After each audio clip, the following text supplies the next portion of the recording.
When we look at Star Wars and we look at what people want out of a Jedi-focused game, it's the story, it's the battle of light and darkness, it's falling in love with a character and a setting and a world or worlds, right, inside Star Wars, and just going on an amazing adventure.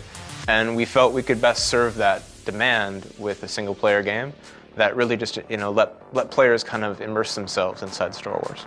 The hero, Cal Kestis, he's living in hiding as the game opens. He's got a mysterious past that players will learn about as we march towards release and as they play the game. He's got trauma in his past, and he's a Force user, so he already has some sort of connection to the Force.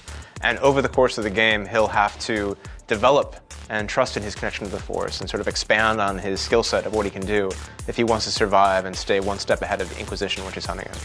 So as Cal, you're a Force user, which means you've got Force powers, and you'll use those in your adventures and in combat. You've also got a lightsaber, and lightsaber combat's definitely a pillar of the game. We try and make our combat thoughtful, so it's not a button masher, it's not hack and slash.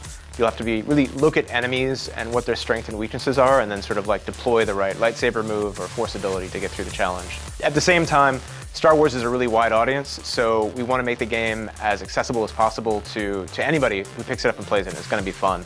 But if you put the time in to master the combat system, there's a lot of depth there, and we want that to be rewarding for people.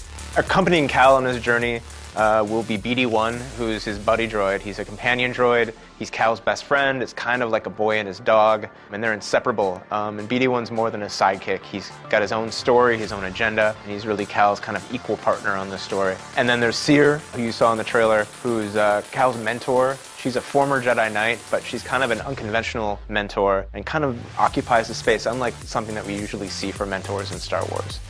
Pursuing them all is the second sister, who's the Inquisitor, kind of who takes our antagonist role in the game.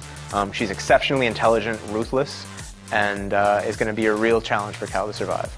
Along the way, you might imagine Cal goes to various different locales. There might be wildlife there that has a taste for young Jedi.